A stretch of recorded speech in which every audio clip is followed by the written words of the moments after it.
Hello, listening friends, and thank you for joining us for this broadcast. नमस्कार श्रोता मित्रों, और इस प्रसारण में हमारे साथ सम्मिलित होने के लिए आपका धन्यवाद। In this series, we have been learning how to follow God's call on our lives. इस संदेश श्रृंखला में हम अपने जीवनों पर परमेश्वर की बुलाहट का पालन करना सीखते आ रहे हैं। That call sometimes leaves us asking the question, you want me to do what? ये बुलाहट कई बार हमें ये प्रश्न पूछने पर बाध्य कर देती है, तू क्या चाहता है कि मैं करूं? And in today's final answer, we will learn how to tell the story. और आज के अंतिम उत्तर में हम कहानी सुनाना सीखेंगे। If you have a Bible, please turn to the book of Joshua chapter 24. यदि आपके पास बाइबल है तो कृपया यहोशू की पुस्तक 24 अध्याय पर खोलें। But first, I want you to imagine this imaginary scenario. परंतु सबसे पहले मैं चाहता हूं कि आप इस काल्पनिक परिदृश्य की कल्पना करें। You wake up in the morning and there is no dawn. कल्पना करें कि आप एक सुबह उठते हैं और देखते हैं कि सूरज की एक भी किरण नहीं है। Morning passes, but still no sun has risen. सुबह बीत जाती है लेकिन सूरज अभी भी नहीं उगा है। And by afternoon, ice begins forming on the trees from unexpected freezing weather. और दोपहर होते होते अचानक ठंडे मौसम के कारण पेड़ों पर बर्फ जमने लगती है। Imagine the panic and the fear and the puzzlement about why the sun has stopped shining. उस घबराहट, भय और दुविधा की कल्पना करें कि आखिर सूरज चमकना बंद क्यों हो गया। You would ask what happened to the sun. आप पूछेंगे सूर्य को क्या हुआ। Perhaps out of fear, churches will begin to be filling up with people crying to God and praying for hours and hours. हो सकता है भय के कारण चर्च लोगों से भरने लगे और लोग घंटों घंटों परमेश्वर के सामने रो रो कर प्रार्थना करने लगे। The next morning, the sun rises again and the light penetrates the darkness. अगली सुबह सूर्य दोबारा उदय हो जाता है और रोशनी अंधेरे को चीर कर सामने आ जाती है। I want you to imagine the joy and the elation of seeing the rays of the sun. मैं चाहता हूं कि आप सूर्य की किरणों के कारण लोगों में आए उस आनंद और उल्लास की कल्पना करें। Imagine the praise, the thankfulness and the gratitude to God for the rising of the sun. सूर्य के उदय होने के लिए परमेश्वर के प्रति उस स्तुति, धन्यवाद और आभार के बारे में सोचिए। And yet, in our real world, God does make the sun rise every morning. और फिर भी हमारे वास्तविक संसार में परमेश्वर हर रोज सूर्य को उदय करता है। Why don't we praise God every single day for the sun? तो फिर हम हर रोज सूर्य को उगाने के लिए परमेश्वर की स्तुति क्यों नहीं करते? Why don't we praise God every single day for just waking us up? हम हर रोज परमेश्वर की इस बात के लिए स्तुति क्यों नहीं करते कि उसने हमें जीवित नई सुबह दिखाई? Why don't we daily have this thankfulness and praising attitude? प्रतिदिन हमारे अंदर धन्यवाद और स्तुति का ये व्यवहार क्यों नहीं है? Why would it only happen after this fearful experience? ऐसे भयानक अनुभव के बाद ही ऐसा क्यों हो? Because sadly, we do not fully appreciate God and His creation or His gifts. क्योंकि दुखद रूप से हम पूरी तरह से परमेश्वर, उसकी सृष्टि और उसके वरदानों की कद्र नहीं करते। Sadly, we often have to lose something before we fully appreciate it. दुख की बात है कि हम किसी चीज की कद्र करें, हमें अक्सर इससे पहले इसे खोना पड़ता है। Because sadly, we are forgetful people. क्योंकि दुखद है कि हम भुलक्कड़ लोग हैं। And our forgetfulness is precisely why God tells us repeatedly in His Word, remember, remember, remember. और बिल्कुल हमारे भुलक्कड़पन के कारण ही परमेश्वर अपने वचन में हमसे बार बार कहता है, याद करो, याद करो, याद करो। Amnesia is a medical condition that involves the loss of memory. अमनेशिया एक चिकित्सक दशा है जिसमें यादाश्त का गुम हो जाना भी शामिल है। A victim will actually forget his name, where he lives, significant events in his life, and even his family. इसका शिकार अपना नाम, रहने का स्थान, जीवन की महत्वपूर्ण घटनाएं और यहाँ तक कि अपने परिवार को भी भूल जाता है। There is a spiritual equivalence to amnesia. अमनेशिया के बराबर एक आत्मिक दशा भी है। It happens when people allow their present trouble to cause them to forget God's past mercies. ऐसा तब होता है जब लोगों की तत्काल समस्याएं उन्हें परमेश्वर के पिछले दया के कामों को भुला देती हैं। They forget God's past blessings and provisions. वो परमेश्वर की पिछली आशीषों और प्रावधानों को भूल जाते हैं। They forget God's past interventions and unmerited favors. वो परमेश्वर के पिछले हस्तक्षेपों और हमारे अयोग्यों के प्रति उसकी दया को भूल जाते हैं। God knows our tendency to forget His goodness, grace, and mercy. परमेश्वर हमारी उसकी भलाई, अनुग्रह और कृपा को भूलने की आदत को जानता है। God knows our tendency to stop appreciating His past blessings. परमेश्वर हमारी उसकी पिछली आशीषों की कद्र करने की आदत को जानता है। And our forgetfulness is why God repeatedly says in the book of Joshua chapter 24, don't forget what I have done for you. और हमारे भुलक्कड़पन के कारण ही यहोशू की पुस्तक 24 अध्याय में परमेश्वर बार बार ये कहता है कि जो मैंने तुम्हारे लिए किया उसे मत भूलना। In fact, the very place where Joshua gathered the people was a deliberate choice. बल्कि वो स्थान जहां यहोशू ने परमेश्वर के लोगों को एकत्र किया, वो भी सोच समझ कर चुना गया था। Look at the book of Joshua chapter 24 verse 1. यहोशू की पुस्तक 24 अध्याय के एक पद को देखिए। Then Joshua assembled all the tribes of Israel in Shechem. फिर यहोशू ने इस्राएल के सब गोत्रों को शेकेम में इकट्ठा किया। Some of you might be asking, what is so important about Shechem? आप में से कुछ पूछ रहे होंगे, शेकेम के विषय में इतना क्या महत्वपूर्ण है? Oh, it's a source of remembrance. ओ, ये स्मरण करने का स्रोत है। 600 years earlier near Shechem, God promised Abraham that God would give Abraham's descendants the land of promise. 600 वर्ष पूर्व शेकेम के पास ही परमेश्वर ने अब्राहम के साथ प्रतिज्ञा की थी कि परमेश्वर उसके वंशजों को प्रतिज्ञा का एक देश देगा। Abraham's grandson Jacob also came to Shechem. Abraham का पोता याकूब भी शेकेम आया था। And there Jacob surrendered the idols and removed them in order to worship the one true God in Shechem. और यहीं याकूब ने शेकेम में एक सच्चे परमेश्वर की उपासना करने के लिए मूर्तियों को त्यागा था।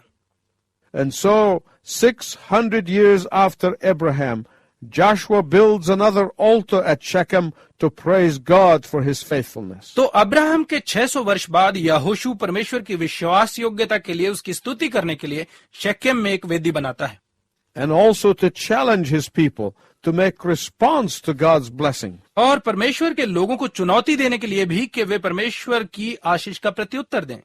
600 years may seem like a long time to us, but God never forgets his promises. 600 वर्ष हमें शायद एक लंबा समय लगे, परंतु परमेश्वर अपनी प्रतिज्ञाओं को कभी नहीं भूलता। If you are a believer in the Lord Jesus Christ, you probably have your own Shechem in your life. यदि आप प्रभु यीशु मसीह के विश्वासी हैं तो शायद आपके जीवन में अपना एक शेकेम होगा। These Shechems in our lives are the places where God had met us in a very special way. हमारे जीवनों के ये शेकेम वो स्थान हैं जहां परमेश्वर ने बहुत ही विशेष रीति से हमारे साथ भेंट की थी। Places where God blessed us and provided for us. वो स्थान जहां परमेश्वर ने हमें आशीष दी और हमारे लिए प्रबंध किया।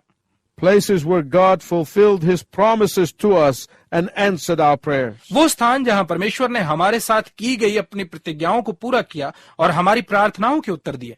Places where God intervened on our behalf. वो स्थान जहां परमेश्वर ने हमारे लिए हस्तक्षेप किया। Places where God showed himself faithful to us despite of our faithfulness. वो स्थान जहां परमेश्वर ने हमारी अविश्वास योग्यता के बावजूद अपने आप को विश्वास योग्य दिखाया। There in the city of Shechem, God spoke to his people through Joshua. वहां शेकेम के नगर में परमेश्वर ने यहोशू के द्वारा अपने लोगों से बात की। There he reminded them of how he rescued them from the mud pits of slavery. वहां उसने उन्हें स्मरण दिलाया कि कैसे उसने उन्हें दास्ता के गारे के गड्ढों से बचाया था। How he gave them manna in the wilderness. कैसे मरुस्थल में उसने उन्हें मन्ना दिया। How he gave them the cloud by day and the pillar of fire by night. कैसे उसने उन्हें दिन में बादल और रात को अग्नि का खंभा दिया था। How he gave them victory over their enemies. कैसे उसने उन्हें उनके शत्रुओं पर विजय दी। How he supernaturally helped them cross the river of impossibilities. कैसे उसने अलौकिक रीति से असंभवता की नदियों को पार करने में उनकी सहायता की। How he destroyed the impenetrable walls of Jericho on their behalf. कैसे उसने उनके लिए यरीहो की अभेदनीय दीवारों को ढेर किया। How the Lord kept his promises to Abraham 600 years earlier. कैसे परमेश्वर ने 600 वर्ष पहले अब्राहम से की अपनी प्रतिज्ञा को पूरा किया। And how his chosen people became the inheritance of that promise. और कैसे उसके चुने हुए लोग उस प्रतिज्ञा के वारिस बने। 17 times in the book of Joshua chapter 24, God used the word I. यहोशू की पुस्तक 24 अध्याय में 17 बार परमेश्वर ने मैं इस शब्द का इस्तेमाल किया। I took you. मैंने तुम्हें लिया, I gave you. मैंने तुम्हें दिया, I sent you. मैंने तुम्हें भेजा, I brought you. मैं तुम्हें लाया, I delivered you. मैंने तुम्हें छुड़ाया। And God is saying the same thing to you, my listening friend. और मेरे श्रोता मित्र, परमेश्वर आपसे भी यही कह रहा है। Do you remember that serious illness that you survived? क्या आपको वो गंभीर बीमारी याद है जिससे आप बच निकले? God healed you. परमेश्वर ने आपको चंगा किया था। Do you remember the money you just received? क्या आपको वो पैसा याद है जो अभी अभी आपको मिला? God gave that money to you. वो पैसा परमेश्वर ने आपको दिया। Do you remember the problem that nearly destroyed you? क्या आपको वो समस्या याद है जिसने लगभग आपको बर्बाद ही कर दिया था? God brought you through that. परमेश्वर ने आपको उसमें से निकाला। And think of the children that you have. और उन बच्चों के बारे में सोचिए जो आपके हैं। They are not your children. वो आपके बच्चे नहीं हैं। They are God's children, and He gives them to you to manage for Him. वो परमेश्वर के बच्चे हैं और वही इन्हें आपको देता है कि आप उसके लिए इनकी देखभाल करें। And here Joshua reminds them of their responsibilities because of these blessings. और यहाँ वो उन्हें इन आशीषों के कारण बनती उनकी जिम्मेदारी का स्मरण दिलाता है। My listening friend, God has blessed you for a purpose. मेरे श्रोता मित्र, परमेश्वर ने किसी उद्देश्य के लिए आपको आशीष दी है।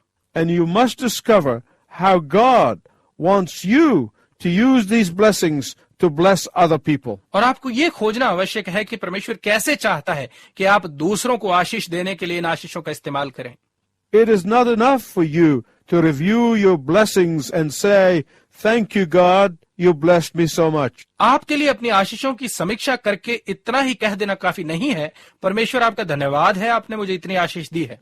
No, नहीं, you must respond to the receiving of your blessings. आपको अपनी आशीषों की प्राप्ति का प्रत्युत्तर देना आवश्यक है। You must remind yourself of your responsibility for what God has given you. परमेश्वर ने जो आपको दिया है, आपको अपने आप को उसकी जिम्मेदारी का स्मरण दिलाना आवश्यक है। God's blessings were given to you so that you may become a witness for Christ. परमेश्वर की आशीषें आपको इसलिए दी गई ताकि आप मसीह के लिए एक गवाह बने, So that you may be an ambassador for Christ. ताकि आप मसीह के राजदूत बने, So that you may be a reconciler of men and women to the Lord Jesus Christ. ताकि आप पुरुष और स्त्रियों का प्रभु यीशु मसीह के साथ मेल कराने वाले बने। When Jesus responded in obedience to God his Father, he did something. जब यीशु ने अपने पिता परमेश्वर की आज्ञाकारिता में होकर प्रत्युत्तर दिया तो उसने कुछ किया। He came down from heaven. वो स्वर्ग से नीचे आया।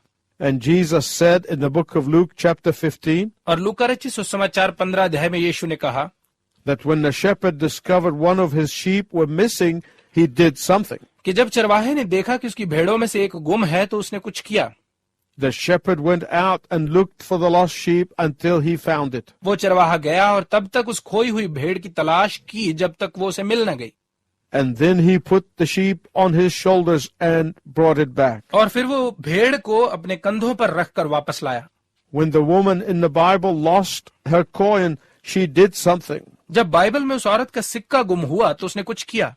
She started searching diligently until she found the coin, and then they all rejoiced. उसने पूरे मन से तब तक सिक्के को खोजा जब तक वो उसे मिल नहीं गया, और फिर उन सब ने आनंद मनाया। Joshua said to God's people, यहोशू ने परमेश्वर के लोगों से कहा, "You need to remember your blessings, but now you also need to respond to these blessings." तुम्हें अपनी आशीषों को याद रखने की जरूरत है, परंतु अब तुम्हें इन आशीषों का प्रत्युत्तर देने की भी जरूरत है। In fact, if you read in the book of Joshua chapter 24, you will notice that Joshua grew frustrated at the people's apathy. बल्कि यदि आप यहोशू की पुस्तक 24 अध्याय में पढ़ें तो आप पाएंगे कि यहोशू को लोगों की उदासीनता पर झुंझलाहट हुई। The people's attitude was something like this. लोगों का व्यवहार कुछ इस प्रकार से था, Yeah, we love God. Yeah, we love God. हाँ हाँ, हम परमेश्वर से प्रेम करते हैं, हाँ हाँ, हम उससे प्रेम करते हैं। All right, Joshua, we will see what we can do in response to God's blessings. ठीक है यहोशू, हम देखेंगे कि परमेश्वर की आशीषों के प्रत्युत्तर में हम क्या कर सकते हैं।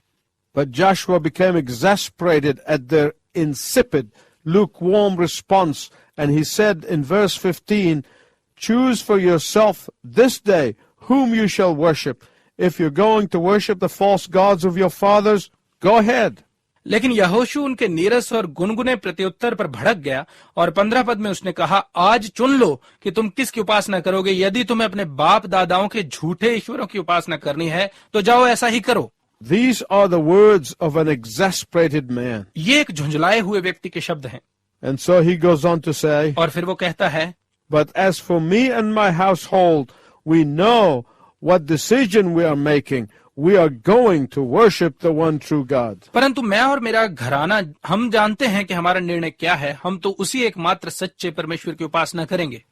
You can sense Joshua's exasperation as if to say, don't just worship God half-heartedly. आप यहोशू की झुंझलाहट को महसूस कर सकते हैं, जैसे कि वो कह रहा हो, केवल आधे मन से परमेश्वर की उपासना मत करो। Don't serve him out of a feeling of obligation. बस एहसान के भाव से उसकी सेवा मत करो। Don't outwardly do the right things while inwardly your heart is full of selfishness. केवल बाहर से अच्छे काम मत करो जबकि अंदर से तुम्हारा हृदय पूरी तरह से स्वार्थ से भरा हुआ है। Joshua said, as far as my family and I are concerned, we're going to serve the one true God. यहोशू ने कहा, जहां तक मेरे और मेरे परिवार का संबंध है, हम तो एकमात्र सच्चे परमेश्वर की उपासना करेंगे। Regardless of what popular opinions say or what other people do. चाहे प्रसिद्ध विचार कुछ भी दिखाएं और बाकी लोग चाहे कुछ भी करें। Regardless of what pressures are put upon me. चाहे मुझ पर कोई भी दबाव डाले जाएं। Regardless of what others would say about me or do to me. चाहे दूसरे लोग मुझे कुछ भी कहें या मेरे साथ कुछ भी करें। I will only serve the one true God. मैं तो केवल एक सच्चे परमेश्वर की ही सेवा करूंगा। But even after these words, Joshua feels that the people still are not convinced. परंतु इन शब्दों के बाद भी यहोशू को लगा कि लोग अभी भी कायल नहीं थे। Joshua feels that they were saying yes with their mouths but no with their eyes. यहोशू को लगा कि वे अपने मुंह से हाँ कह रहे थे, लेकिन उनकी आंखें ना कह रही थी। So in chapter 24 verse 23, Joshua says, इसलिए 24 अध्याय के 23 पद में यहोशू कहता है, Then put away the foreign gods which you are keeping in your homes. तो उन पराये देवताओं को अपने बीच में से दूर करो जिन्हें तुमने अपने घरों में रखा हुआ है। What does that mean today to us? आज हमारे लिए इसका क्या अर्थ है? It means that you need to prove your allegiance to Christ and take a stand now. इसका अर्थ है कि आपको मसीह के साथ अपनी वफादारी का प्रमाण देने और इसी समय एक फैसला करने की जरूरत है। It means that you must let your walk match your talk today. इसका अर्थ है कि आज आपकी चाल आपके शब्दों से मेल खानी चाहिए। My listening friend, please listen carefully as we conclude. मेरे श्रोता मित्र, हमारे समाप्त करते हुए कृपया ध्यानपूर्वक सुने। Most covenants are held between two equals. अधिकतर वाचाएं दो बराबर के लोगों में बांधी जाती हैं। For example, उदाहरण के लिए, we have a covenant of marriage between husband and wife as two equals. पति और पत्नी को बराबरी का दर्जा देते हुए उनके बीच में वाचा बांधी जाती है। Two businessmen enter into a business partnership as two equal. दो व्यवसायी व्यक्ति बराबर के होते हुए व्यापारिक साझेदारी बनाते हैं। But the magnificent thing about the grace of God is that the superior, holy, righteous, rich God makes and keeps a covenant with inferior sinners like us. परंतु परमेश्वर के अनुग्रह के बारे में शानदार बात यह है कि सर्वोच्च, पवित्र, धर्मी और धनी परमेश्वर हम जैसे तुच्छ पापियों के साथ वाचा बांधता और उसे पूरा करता है। And what a privilege it is to know that the great and only God wants to covenant with us. और ये जानना कितने महान आदर की बात है कि महान और एकमात्र परमेश्वर हमारे साथ वाचा कायम करना चाहता है। And so, my listening friend, make a covenant with God today that you will use your blessings to bless other people. और इसलिए मेरे श्रोता मित्र, आज ही परमेश्वर के साथ एक वाचा कायम करें कि आप अपनी आशीषों का इस्तेमाल दूसरों को आशीष करने के लिए करेंगे।